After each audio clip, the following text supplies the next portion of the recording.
Good afternoon, ladies and gentlemen, and welcome to another episode of the Daily Friend Show. I'm your host, Nicholas Lorimer. I'm joined today by Mr. Terence Corrigan. Terence, welcome back to the show for this year.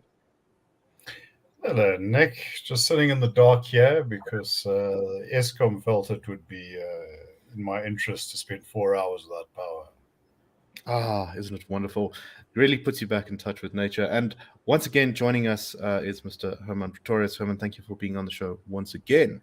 We appreciate it very much. It is a pleasure. I'm counting down the 30 minutes to my own period of darkness. Hope all around. Exciting. Anyway, so I guess we have to talk once again about the big problem in the country, and that is the ongoing load shedding crisis. Now, I don't mean crisis as in we haven't been in a crisis for a decade or whatever, of how long we've had, more than a decade. We've had load shedding for, I mean, the stage 6 crisis, which sees no signs of abating anytime soon, with Eskom simply still having the statement up that we are in stage 6 until further notice. With regards to this, we've seen the president cancel a trip to Davos where he was going to go and hobnob with the world's elite. He says that no, he's going to be staying here to do something about the crisis, to face it head on. At the same time, the DA has said that they are going to be marching to the ANC headquarters at Luthuli House to protest not just stage 6 load shedding, but the 18.65% tariff hike by Eskom. Steenhuisen, the DA leader, said, "We will specifically target Luthuli House because this is the scene of the crime that the ANC continues to perpetuate against the people of South Africa through permanent stage 6 load shedding and the latest electricity tariff increase. It is at Luthuli House where over the past 3 decades the decisions were made to deploy the corrupt and incompetent cadres who plundered and destroyed Eskom." Terence, all of this really, we've talked a bit on the show before about solutions and that.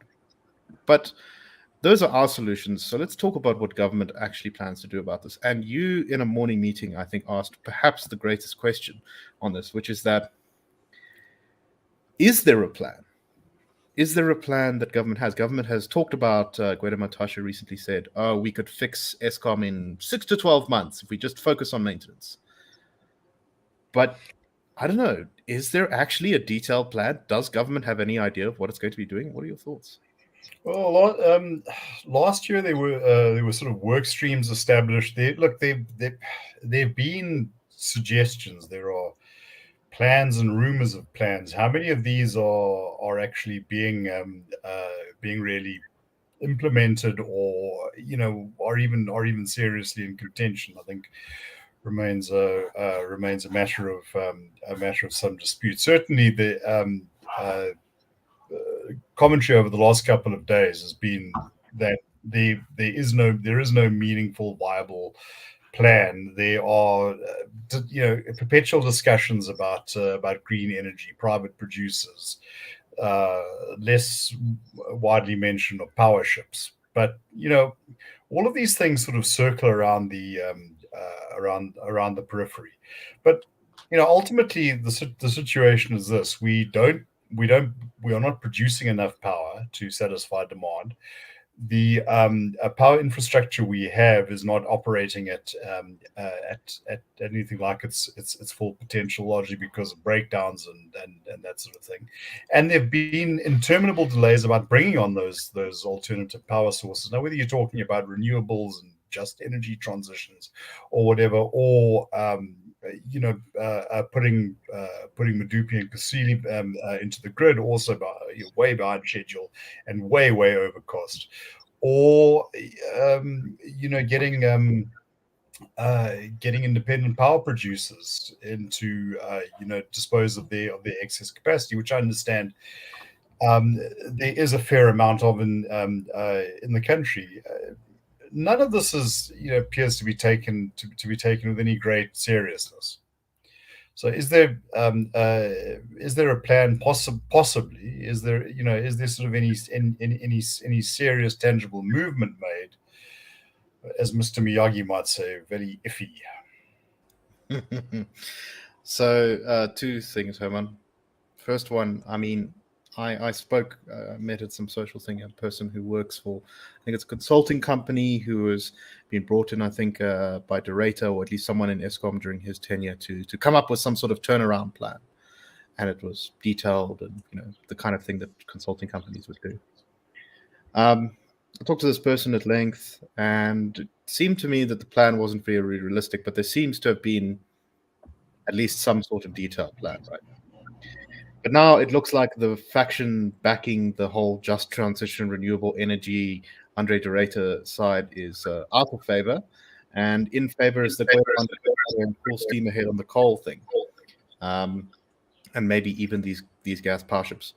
So the first one is, what do you make of that? And secondly, with regards to the power ships, I had a friend tell me recently, so these sort of Turkish power ships, which I think can be parked off the coast and then feed into the grid, and they may help ameliorate some of the worst excesses of load shedding, right? Because they're basically like mobile power stations. And I heard from a friend about a friend told me, oh, I've heard about these gas ships. And I said, well, there are some concerns raised about corruption with regards to these things. And he said, I don't care, just give us power. What do you make of that argument? Yeah. So I think that this morning in a meeting, someone said corruption might be in the scale of the corruption of car power ships might be a price too high to pay when we have constant level 2 stage 2 load shedding, but it might be a price worth paying when we get to stage 6 load shedding on a constant basis. So I do think that there is that risk of it's the battered voter syndrome, really, where if they just hit us a bit less, and then abuse the children or abuse the drink or cheat on us, but it's sort of this whole package of undesirable attributes that you sort of start picking and choosing the least evil possible manifestations of the attitude of government. And I think that's rather depressing. I think that's illustrative of a large psychological group depression that South Africans actually possibly diagnostically suffer from, in the sense that it's that small relief that kicks in when load shedding ends half an hour earlier than scheduled. It's like, oh my goodness, they are so kind today. Or the same euphoric, jogging expeditions that took place when lockdown was softened to the extent that people could go outside for exercise for 15 minutes a day. It is sort of either battered voter syndrome or just battered addict syndrome, where the dealer has just this perfect leash for when they loosen it a bit and when they tighten it and when they loosen it, and every time the leash gets a bit loosened, we're just like, oh, thank goodness, we are so happy. So that's thoroughly depressing, and it is I think a question of the national psyche just being in such a dark place that, and no pun intended, but such a dark place that we are looking for a manageable level of failure. That's a sort of desire of the voter, and I think a large part of that is a problem with political apathy in the country, but also with opposition parties not really capitalizing on this desire for alternatives. When people then go, oh, well, there's no alternative. The only alternative to this particular level of bad governance is a different form of bad governance, where people steal my money, but at least the food in my fridge doesn't go bad. That's a failure of politics in general, and the failure of opposition parties to make the case that it doesn't need to be this way. But I do think there's the larger problem of what to expect from the solutions of the ANC is there are two documents one can read, I think, to understand the insanity and the nullifying schizophrenia of the ANC on this. And that's the January 8th statement. And indulge me if I read just one paragraph or so. The insecurity of electricity supply continues to be one of the greatest impediments to economic recovery. The ANC calls for Eskom and the government to immediately focus on restoring additional units to operation as quickly as possible and arresting further decline by undertaking critical maintenance, ensuring power stations have skilled and experienced personnel, tackling sabotage, theft, and corruption at power stations, and streamlining procurement processes.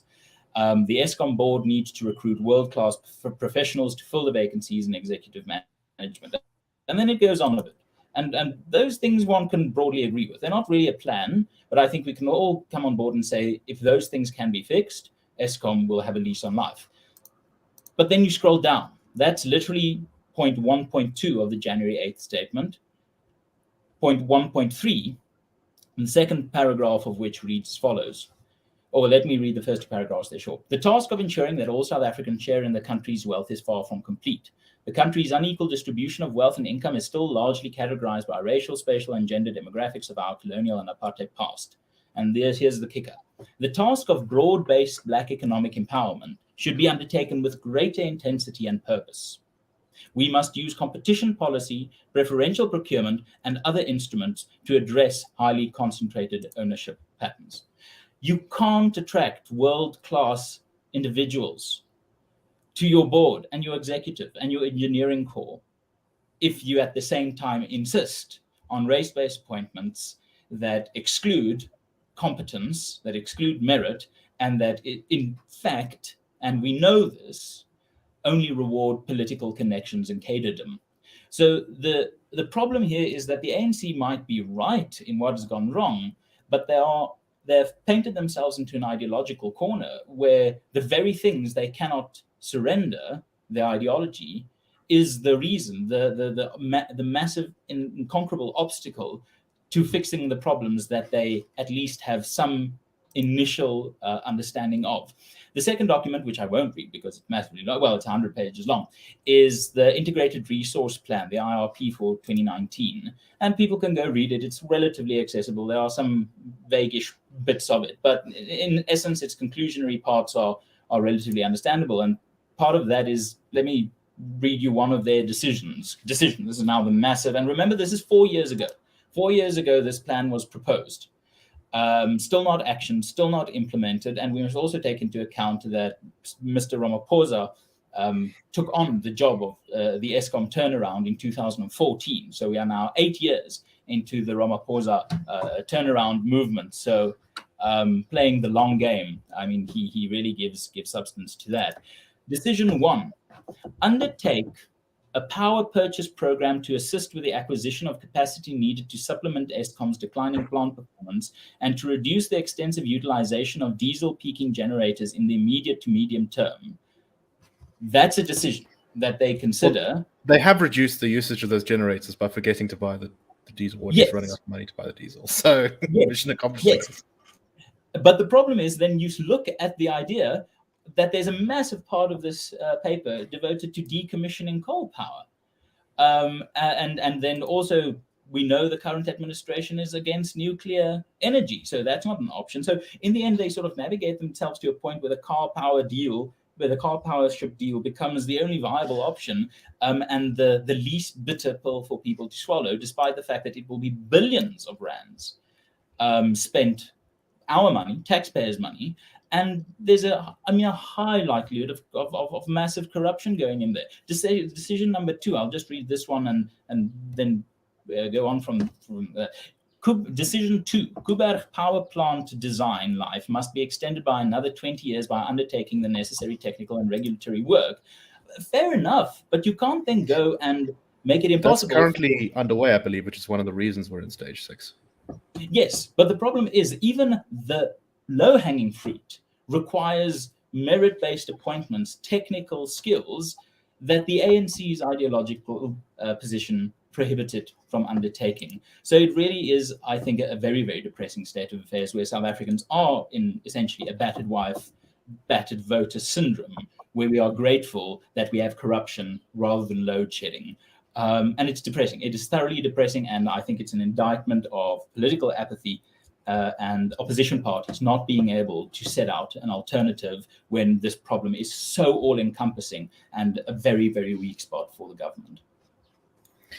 So, Terence, another issue I want to talk about quickly. The ANC, in responding to the DA, also kind of responded to your criticisms of the lack of urgency for the plan, saying that, according to the ANC spokesperson, Pule Mabe, the ANC has declared 2023 the year of decisive action and commit to staying true to our declaration.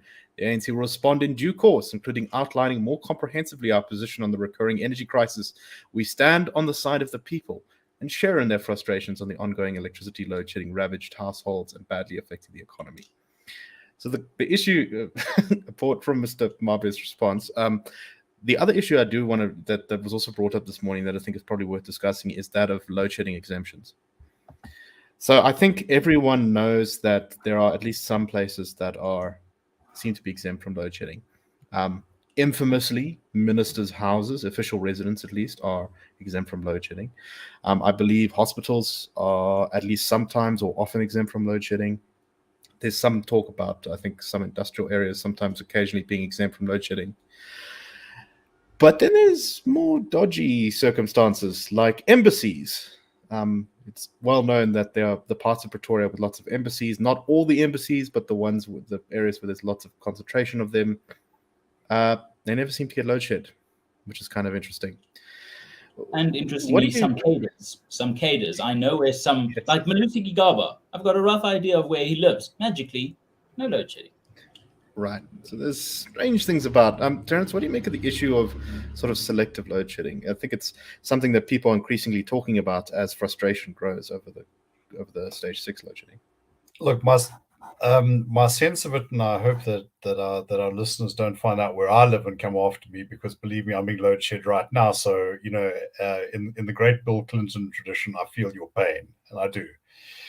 Harry and Meghan, by the way, must realize Bill Clinton got there first. They cannot feel our pain like he did. Just as an aside.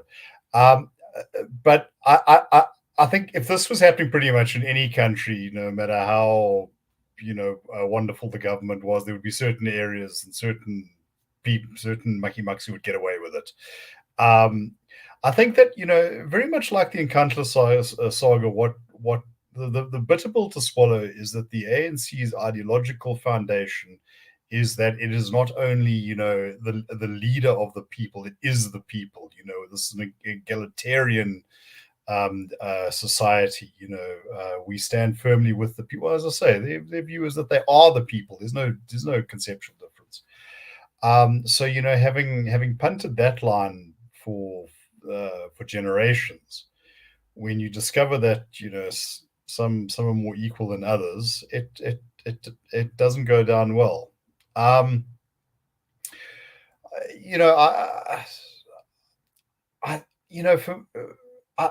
think that what sort of what gets me, or something that I take note of, is that when we were talking about Davos and how President Ramaphosa decided that he was going to stay in South Africa to deal with this problem. Well, my question is, what exactly are you dealing with? This has been going on for the better part of 2 decades.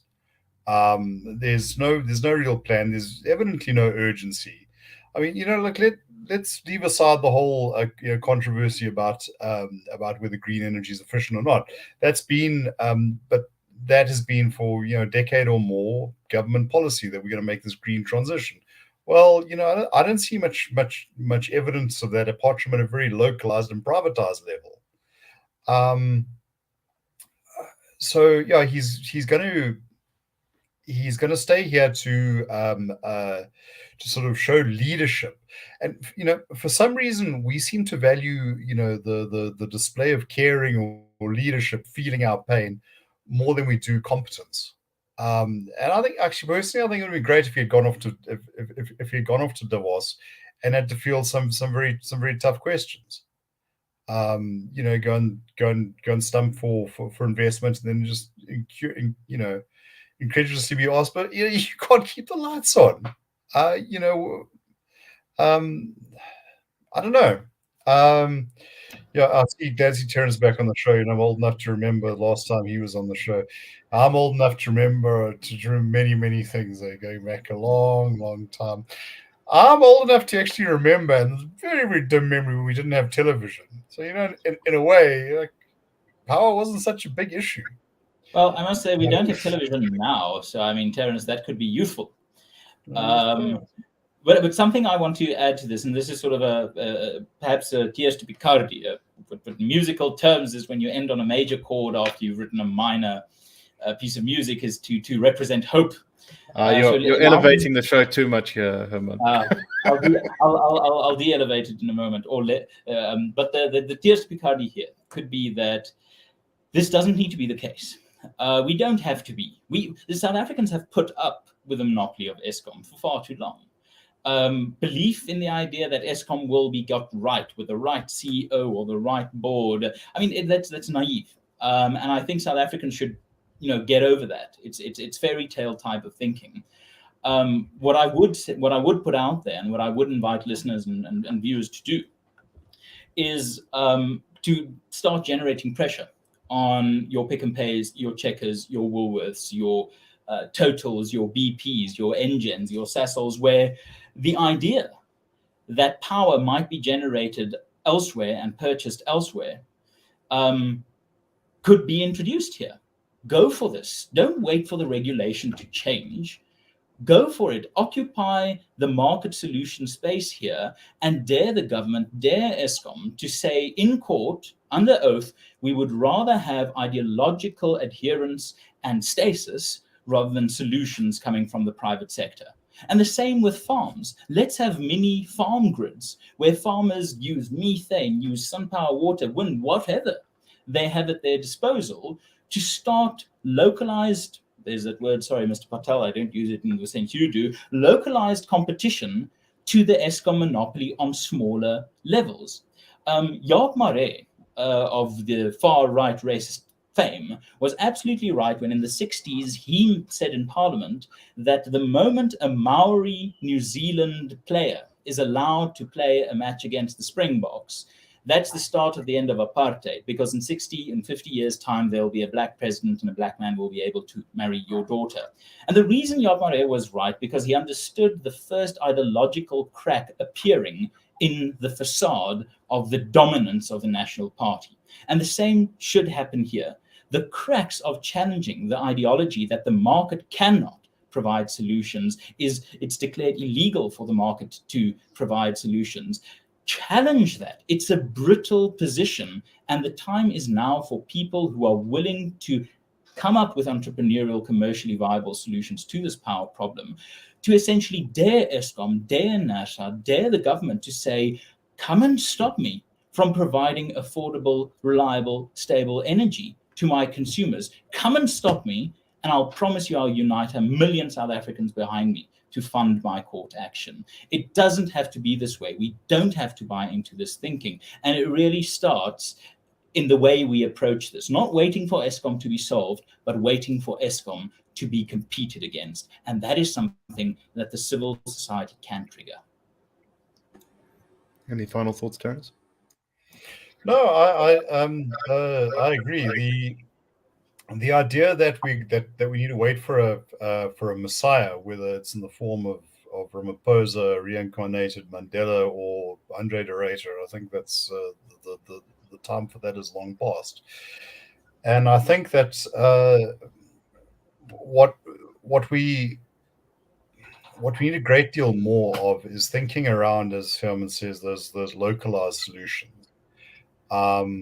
I think that's been a bane of South African politics. The idea that you can govern a country that is this diverse in the true sense of the word, not the diversity industry sense of the word.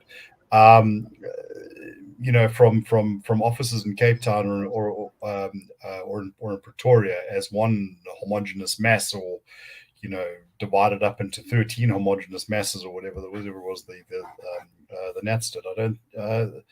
That's not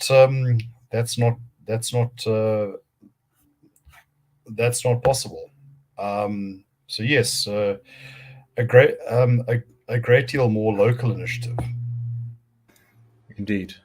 That sounds all like excellent stuff to me. But I think we've probably only got time for one more story today. So let's just talk about business in South Africa. Let's keep the focus there.